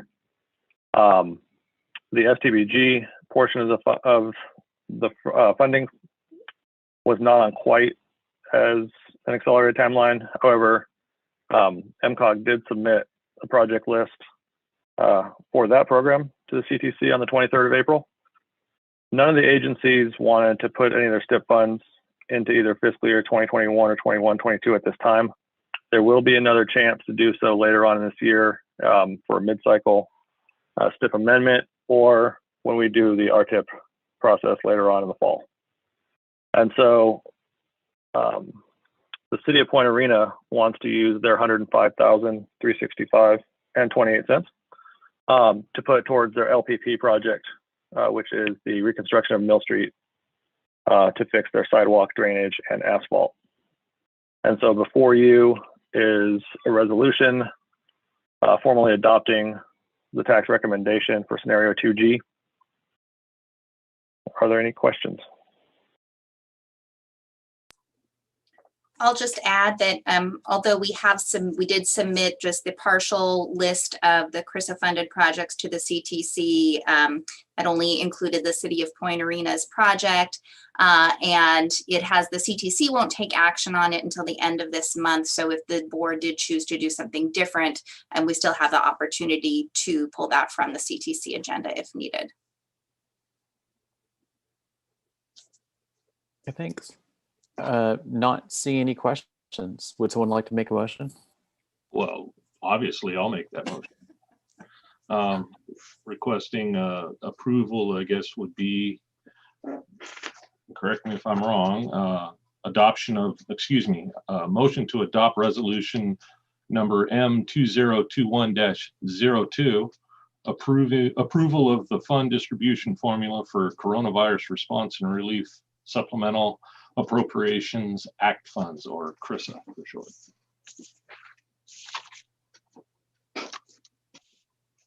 Oh, was I muted? No, I'll second the motion. Okay, we have motion and second. Do we have any public comment on this item?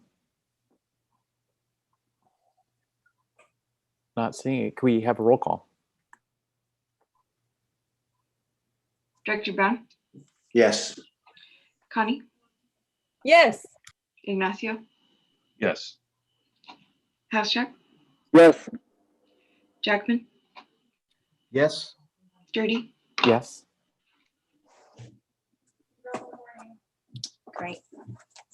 All right, I'll just add one more thing on this before we move on. So the portion that goes in the STIP will come back to the MCOG board because those have to be approved as part of an RTIP amendment or as part of adoption of the next RTIP. So you'll see that again. And then the lists that would utilize the CRISA STBG funds, we'll be working with staff to submit those, and then we'll report to the board on the updates to that list. Okay, thanks. All right, that takes us to item 9, which is consideration of comments to California Transportation Commission for draft climate action plan for transportation infrastructure. Yes, so the California State Transportation Agency, or CalSTA, has been working to develop the Climate Action Plan for Transportation Infrastructure, or CAPTI, for the last year. It followed on 2 different executive orders, N1919 and N7920, which both focused on climate change and climate change adaptation and reducing greenhouse gas emissions. So the CAPTI, you had some excerpts included in your packet. It's built on a guiding framework and principles which are largely in line with what we're doing locally. Our efforts that, like we just talked about, efforts to promote zero emission vehicle charging, active transportation projects, transit. So all of those things that we're already doing locally fall in line with this plan. However, there have been some concerns expressed from other agencies around the state at the workshops that have been held. There have been a number of workshops that have been put on by CalSTA or in cooperation with the CTC. CalSTA staff has presented to the Rural Counties Task Force and North State Super Region and the statewide RTPA group. And so there have been some shared concerns, and so wanted to discuss those with board members today and to determine whether there was an interest in submitting comments. So just to kind of review, so the main concerns that have been expressed statewide are that because a lot of the strategies for furthering the goals in CAPTI focus on the SB1 competitive programs, which are the, for instance, the LPP competitive program, the trade corridors program, the Solutions for Congested Corridors program. So the strategies focus a lot on making changes to those existing programs. And so there's some concern that because although the programs were created through SB1, they were supported by voters through the defeat of Prop 6. And so the concern is that by placing these additional strategies onto those programs, it's changing the conditions of the funding programs that voters initially supported. So other concerns are that it could affect the ability of projects that have been in the planning pipeline for decades to move forward. So, locally, we know that any major transportation infrastructure project takes a very long time to plan, to save up the funding for, particularly in rural areas where we don't get huge amounts of funding in any one year, and it takes us a while to save up. And then also to get through the public input processes, environmental processes, and design. And so there could be projects that have been in the works for a very long time that might not be able to move forward because they're no longer in line with the goals of the CAPTI. And one thing in particular is a real focus on VMT, vehicle miles traveled reduction, which is a positive thing, but also sometimes there are projects that could result in increased VMT or could be perceived to result in increased VMT that there's statewide concern that those could be harmed. Other concerns statewide are that, and one of the strategies specifically calls for this, taking money from existing programs to add to other programs. So I think there's acknowledgement around the state that the active transportation program is underfunded. It's way oversubscribed. They receive far more in applications each year than they can fund. And there has been support from many of the statewide groups for adding to that program with cap and trade funding. However, hasn't yet been supported by the state. And so there's some proposals in the CAPTI that would take money from other programs. It doesn't specify what programs, but it could take money from other programs to add to the ATP. And so there's concern that although ATP is really critical, those other programs are also important, and so ATP should not be increased at the cost of those other programs. And another concern is that changes could disproportionately impact lower wage workers who live farther from jobs and have to commute to have jobs, higher paying jobs, and are unable to utilize transit for their commutes. In particular, one area that's been a call to attention is people in the construction community who, they have to carry equipment or tools with them on their commute to work, and so they're not able to utilize transit. So those are sort of some of the concerns statewide that have been heard. And then specific to rural areas, there are concerns that safety projects in rural areas, particularly on 2-lane rural highways, could be impacted because they may be perceived to increase VMT. So just as an example, there's a project in Lake County currently that is an expressway project that would create it's a widening project, but it's really a safety project. So sometimes on rural 2-lane highways, you have to create separation in order to reduce collisions. Another example, this is a county road project, not a state highway project, but the County's Eastside Potter Valley Road project is very narrow. There are no shoulders. There's no opportunity for correction if vehicles are to veer out of their lane. And so in order to correct that, the county would widen the corridor, provide shoulders. And so that could potentially be seen by the state as a capacity increasing project, although we know locally and data has shown that in rural areas those types of projects don't have the same they don't result in increased demand the way those types of projects do in urban areas.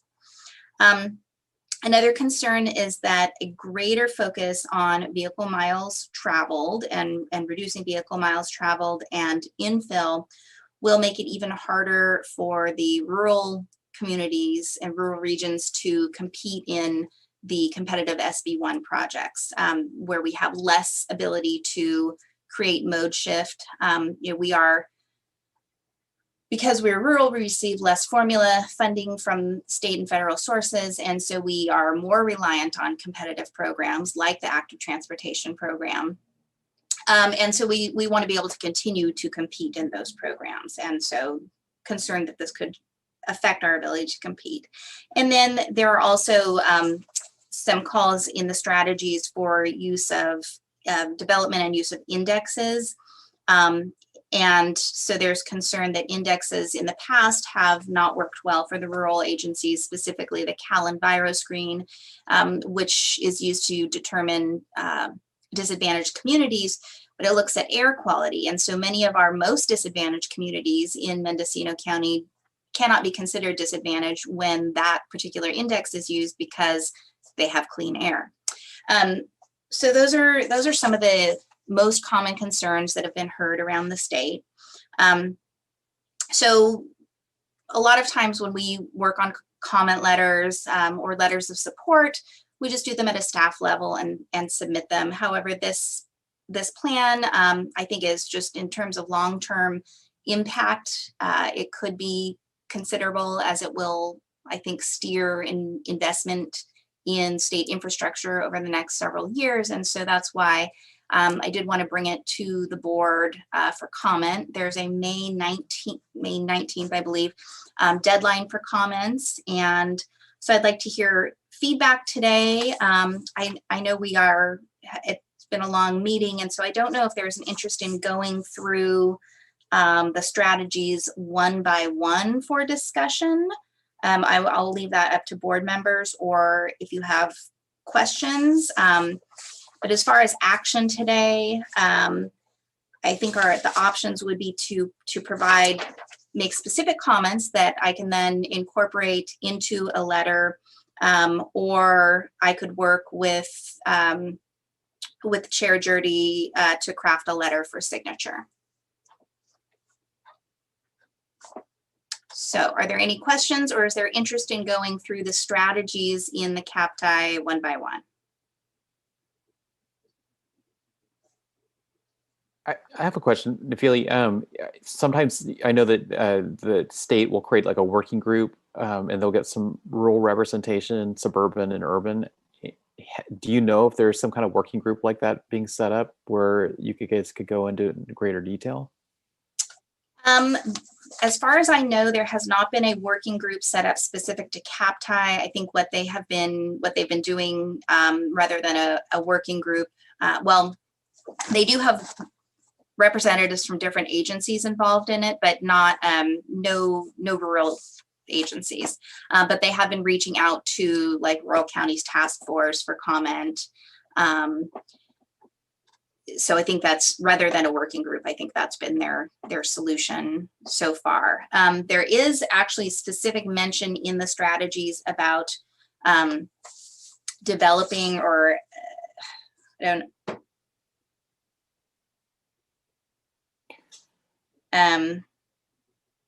So I'd have to look through my notes to see which one, but there is specifically a mention in one of the strategies about having a discussion, which I think would mean a working group, specifically about how best to implement some of the more sustainable transportation modes and changes in the two more sustainable transportation modes, specifically in rural areas.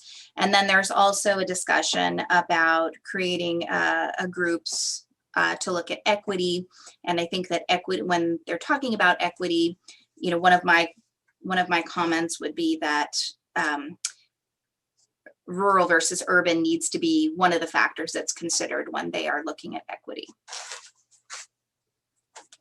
Because my basic thought is if we have a letter that even if it has some specific bullet points, what you've kind of outlined, if it had kind of the overarching objective that we share these objectives, but we want to make sure that that these objectives are equitable and fair in the way they're implemented as it relates to rural Californians, and we think therefore there should be this working group that would include representation from rural California agencies or communities to ensure that they're implemented in a way that don't disadvantage rural, low-income, disadvantaged communities. Supervisor Brown, Director Brown. Yeah, thank you. So I guess I'm a little confused about what the letter might contain, but I have enough confidence in the chair and MCOG staff to put something together that represents Mendocino County and what's best for Mendocino County. So if I'd be willing to make a motion that we go in that direction. I'll second it. Okay, Director Khan. I just wanted to say that I sat in as an alternate, I think more than a year ago, for Larry Stransky. Nafili, when you had brought a letter to the board about the vehicle miles traveled and your concerns about that. And it seems to me you did such a good job on that letter and highlighting the concerns of Mendocino County and our rural residents that I'm with Jim. I think that, you've got this. It's clear that you understand what the concerns are for our county, and you'll best be able to put something together that articulates the position of our region. Well, thank you. Now I'm going to have to go back and find what that letter was that I wrote. Okay, all right. Well, we got a motion on the table. Any comment or public comment on this item? Nafili, is the North State Super Region preparing anything? Yeah, so Mike Woodman, who's the chair of the North State Super Region, and he's from Nevada County, he's been very involved in this, and I know he's working on putting together some written comments. I talked with him last week, and he did not yet have, or the week before last, and at that point he did not have his comments in writing, but he's been very involved in all of the workshops.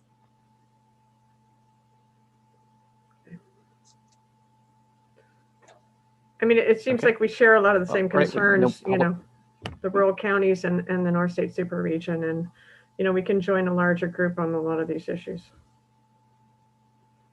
Okay. Can we have a roll call on the motion? Director Brown, Yes. Connie, Yes. Ignacio, Yes. Haschak, Yes. Jackman, Yes. Jurdy, Yes. All right, great. So while Okay, with I that, will- we're going to go. Okay, great. Okay, all right. Thanks. And we'll go to the consent calendar, which is approval of the April 5th minutes, acceptance of the MCOG fiscal audit, and adoption of the resolution approving Mendocino Transit Authority's claim. Does someone want to make a motion to approve the consent calendar? So moved.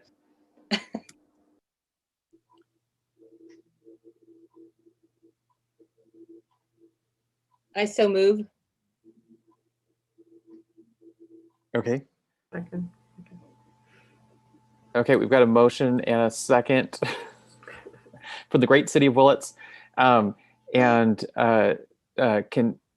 any public comment on the consent calendar?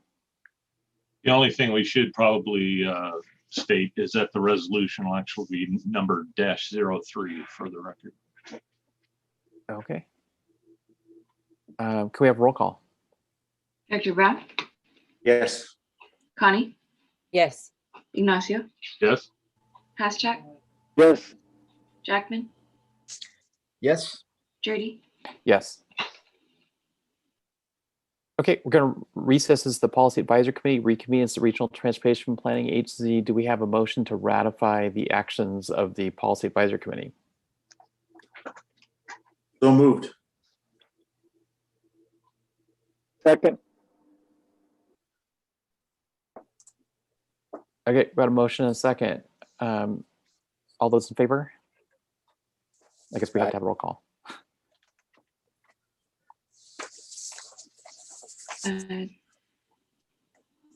Director Brown, Yes.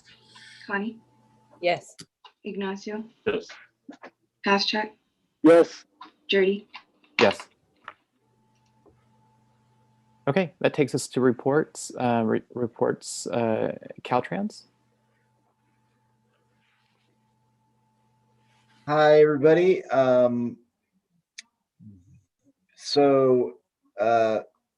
Normally, I think I try to produce a project listing report for current and future projects, and Jen Buck on our project management senior produced a new report that was distributed, and I'm thinking it's at least as good as the one that I normally produce, and I'm thinking that that will likely be distributed. I don't, Nafili, do you think you could send that or have somebody send that the report that Jen sent out? Yes. So, and I had received that report from her and thought that might be useful for the board meetings. I wasn't sure if it was in its final version yet, so I have not yet distributed it, but I'll confirm. I'll see if it's going to be changed at all, and then I can go ahead and distribute that. Yeah, I think the one thing that I offered to do in collaboration with her is to create a map that goes along with it. I don't know if we're going to be able to do that for this current month's report, but in the future, that's the plan. The other item that I wanted to bring up, you might have noticed that Tatiana Alstrand has been sitting in the meeting.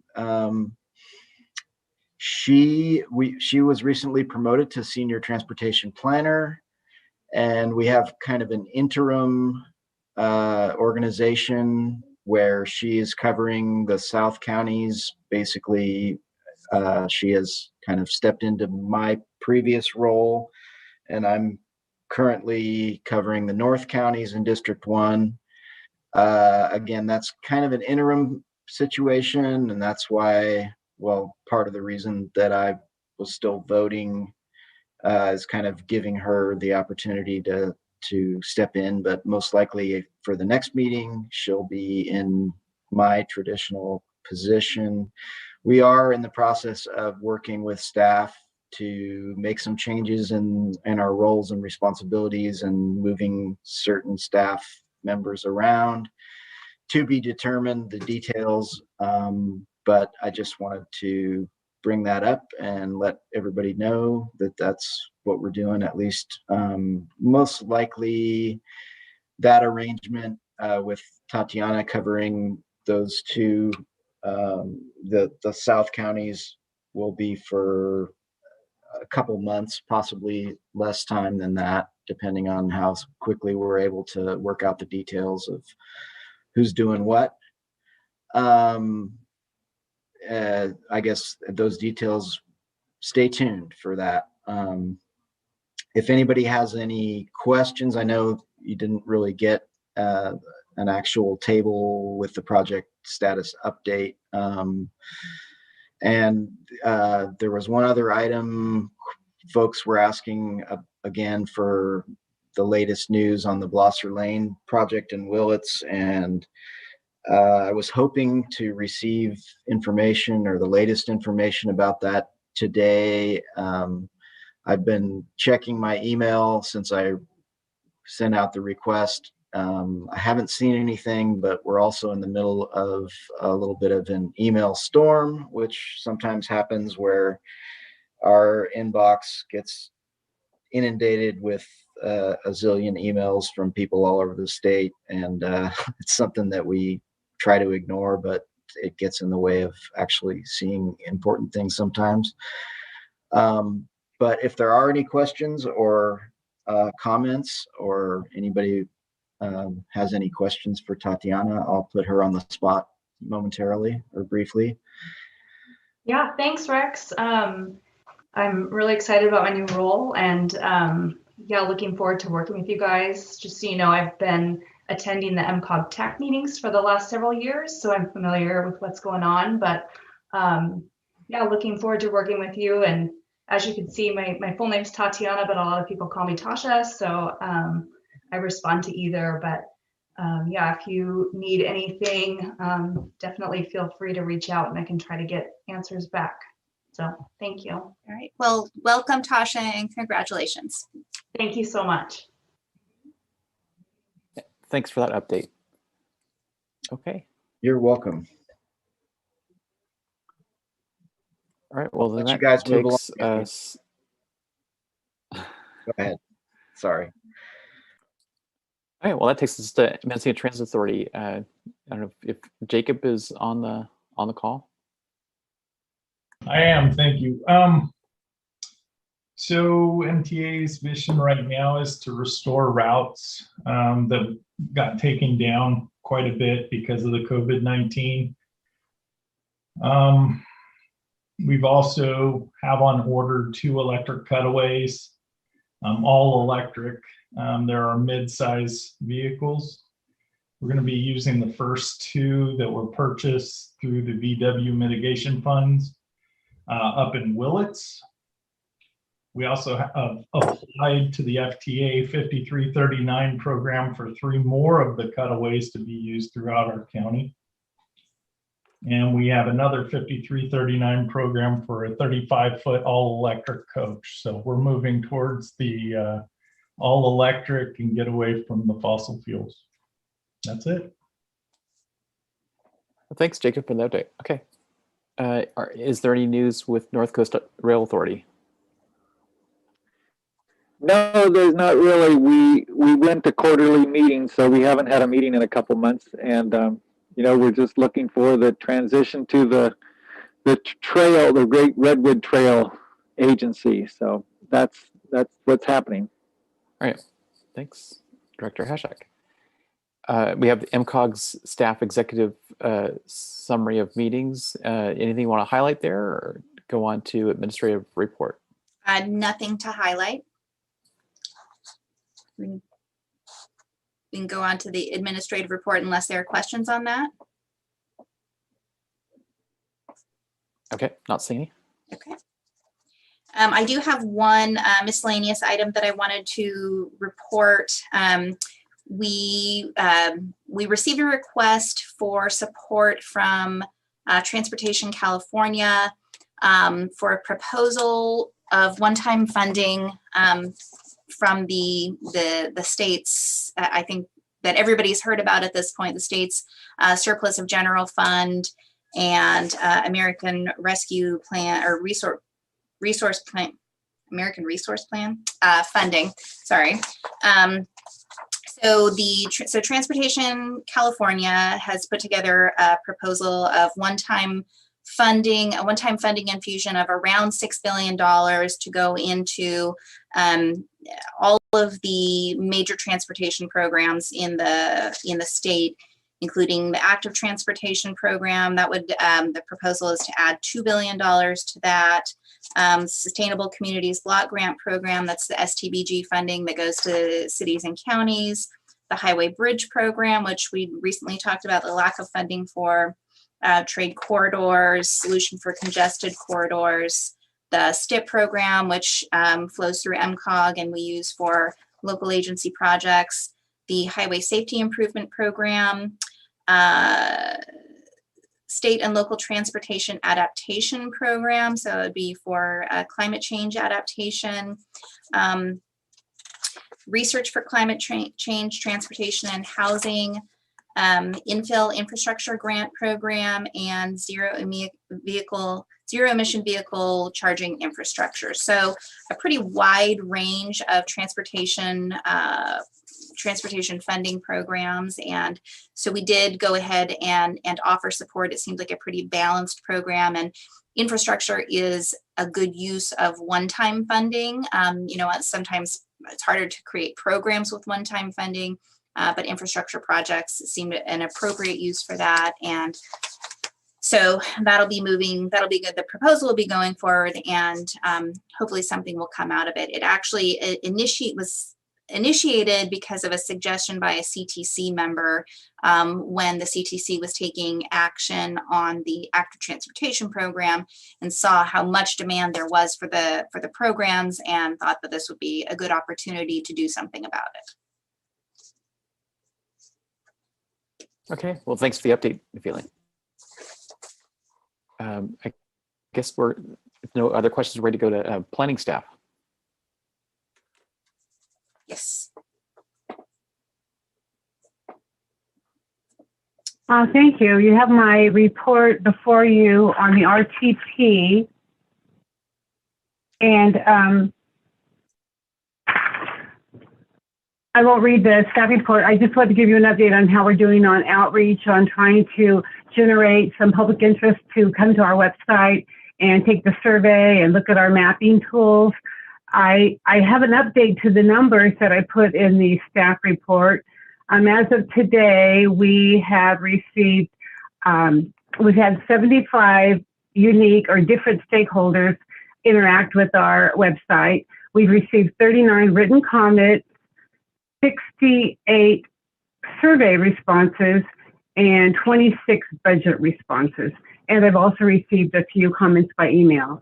Some of you may have seen last week I tried to do a blast on, I think I did 8 or 10 of the local social media pages, posting our flyer and posting the website, trying to get people to respond. So hopefully some of you have seen those. And we're just still trying to generate some public input in lieu of meeting in person and holding a public workshop. Last Friday, we did another email blast to our mailing list. We redistributed the press release and the flyer. I think that you probably all received it. We sent it out to our boards and committees. So anyway, we're trying to generate public comment on the RTP update. We're continuing to work on the update, and we'll just keep reporting to you periodically on that topic. So I'd be happy to answer any questions, but that's just an update. Good. Thank you. Yeah, thanks, Laura, and thanks for the outreach to the public on that. Good. Do you have any miscellaneous reports on planning? No, I don't really have anything to report. Okay, right, thanks. Okay, do we have any MCOG director reports?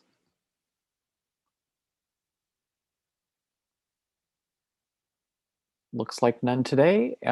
California Association of Council of Governments, is there any particular news there? Looks like none. Well, then at 3:40, thank you for all sticking through this. We will adjourn this month's meeting. Thanks.